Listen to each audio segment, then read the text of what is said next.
আমার ঘরে গিয়ে জুব্বার কলার টান দিয়ে ধরে জিজ্ঞেস করবেন, হুজুর মাহফিল করে যে টাকা নিয়ে গেছেন এই টাকা দিয়ে কি বানাইছেন?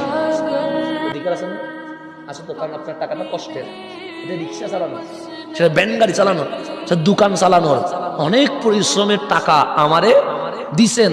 সুতরাং আপনার অধিকার আছে আপনার দেওয়া হাদিয়া আমি কোন জায়গায় ইউজ করছি এটা জানার অধিকার আছে। আছে না নাই?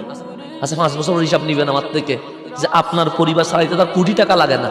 সুতরাং আপনি পারিবারিক খরচ দেওয়ার পর আমাদের টাকা দিয়ে কি করছেন? জায়গা কিনছেন, 5 তলা বিল্ডিং করছেন, না মাদ্রাসা করছেন, কিতাব কয়টা লিখছেন, হিসাব দেন। এই আমরা যদি হিসাব দিতে পারি তাহলে বুঝবেন এটা সুন্নিয়তের খাদেম।